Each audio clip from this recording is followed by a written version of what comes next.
कस्बे के बीचों बीच से एक नदी बहती थी, जिसके किनारे पर एक मंदिर था। निशिकांत वहां रोज जाता और मंदिर के दर्शन के पहले नदी में स्नान करता। स्नान के बाद ही वो नदी में फूल, नारियल, अगरबत्ती और प्रसाद चढ़ा दिया करता। शाम को जब निशिकांत घर लौटा तो माँ को उदास पाया। क्या हुआ माँ, किसी से लड़ाई हो गई क्या? तेरे बाबूजी की याद आ गई। वो भी तेरे जैसे भक्ति भाव में लगे रहते थे। माँ, क्या मैं भी थोड़ा बहुत बाबूजी जैसा हूँ? थोड़ा बहुत नहीं, बहुत ज्यादा उनके जैसा है। बस एक फर्क है, वो कभी अकेले मंदिर नहीं जाते थे, हमेशा मुझे साथ लेकर जाते थे। पर तू अकेला मुंह उठाकर चल देता है। कल से आपको भी ले चलूंगा माँ। श्रवण कुमार बनके अपने कंधे पर बिठाकर मंदिर ले जाऊंगा। अरे निशी मेरे लाल, कंधे पर ही बिठाना है तो मोटरसाइकिल की किश्त ना भरता। ठीक है माँ, कल सुबह तैयार रहना। अगली सुबह निशिकांत अपनी माँ को मंदिर ले जाता है, लेकिन उसके पहले मंदिर के सामने की नदी में स्नान करने के लिए रुकता है। माँ, ये नदी बहुत पवित्र है। इसमें नहाने से सारे दोष खत्म होते हैं, सारे पाप कट जाते हैं, मन एकदम शुद्ध हो जाता है। पता है बेटा, मेरे बाल धूप में नहीं पके हैं। बचपन में मैं ही तुझे यहाँ उंगली पकड़कर लेकर आती थी। अच्छा मेरी माँ, मैं भूल गया था।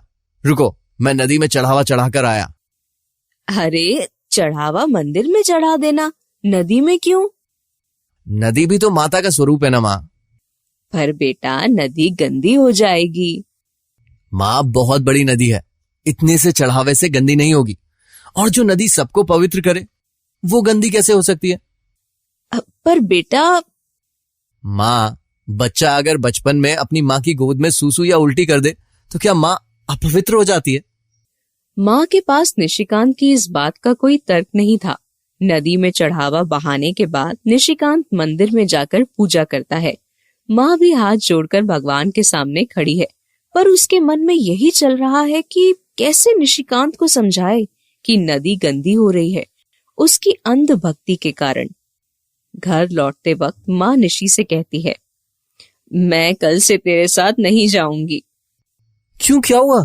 भगवान ने दर्शन दे दिए क्या एक ही दिन में? नहीं बेटा, पर जैसे नदी तेरी माँ है, वो मेरी भी माँ है। मैंने भी उसे तब से माँ माना है जब से तू पैदा भी नहीं हुआ था। और मैं ये नहीं देख सकती कि तू नदी में चढ़ावा चढ़ाने के नाम पर उसे गंदा करे। ओहो माँ, इतनी सी बात को आप अब तक मन में लेकर घूम रही हो? बड़ी बात है बेटा, तुझ जैसे कितने ही लोग इतनी सी बात बोलकर ये करते होंगे, और इतनी इतनी सी बात बनके बड़ी बात बन जाती होगी। बूंद बूंद से ही घड़ा भरता है बेटा। माँ, आप भी तो दिया जलाकर छोड़ती थी ना नदी में जब मैं बच्चा था। आप ही से सीखा है। पर बेटा, समय के साथ मुझे अपनी गलती का एहसास भी तो हुआ है। तू भी मेरे अनुभव से सीख ले, खुद वो गलती मत दोहरा। निशिकांत माँ की बात अनसुनी करके काम में लग जाता है। पूरा दिन माँ और निशिकांत इस डर से बात नहीं करते कि कहीं बहस आगे ना बढ़ जाए। अगले दिन माँ चुपचाप निशिकांत की गाड़ी में बैठ जाती है। जैसे ही निशिकांत नदी में नहाने जाता है, माँ नदी के किनारे पड़ी पुरानी माला, प्लास्टिक, फूल, प्रसाद, चढ़ावा अपने ऊपर डाल लेती है। माँ की हरकत देखने वाले उन्हें पागल समझकर इस माँ की हरकतों का मजा लेने लगते हैं। तभी निशिकांत वहां आता है। माँ, ये क्या हाल बना रखा है? माँ की यही किस्मत होती है बेटा। माँ, ये कचरा हटाओ, मैं नहा कर आया हूँ, आपको छू नहीं सकता, फिर से स्नान करना पड़ेगा। माँ थोड़ा और कचरा अपने ऊपर डाल लेती है। तब तक मंदिर से पंडित जी भी वहां आ जाते हैं, और उनके पीछे कुछ और लोग भी। माँ, क्यों शर्मिंदा कर रही हो? बेटा, तूने ही तो ये कचरा मुझ पर डाला है। मैंने कब किया? इतने सालों से तो डालता आ रहा है। माँ, सब देख रहे हैं, थोड़ा इज्जत का ख्याल तो रखो।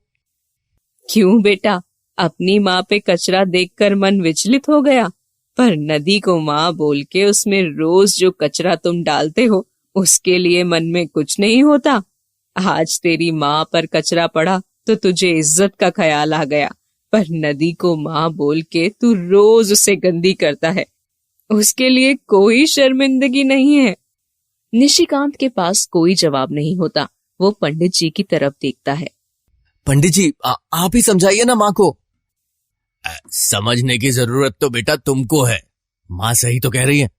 हर साल गर्मी में पानी की कमी होती है शहर में, पर नदी का पानी उपयोग में नहीं लाया जाता क्योंकि ये पानी पीने योग्य नहीं है। इसमें किसकी गलती है?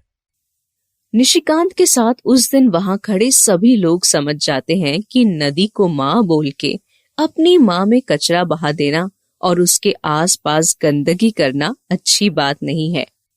सभी उसी वक्त निशिकांत की माँ से और नदी माँ से माफी मांगते हैं और नदी का पानी हाथ में लेकर शपथ लेते हैं कि अब वो नदी को माँ मानेंगे और उसके साथ ऐसा बर्ताव कभी नहीं करेंगे।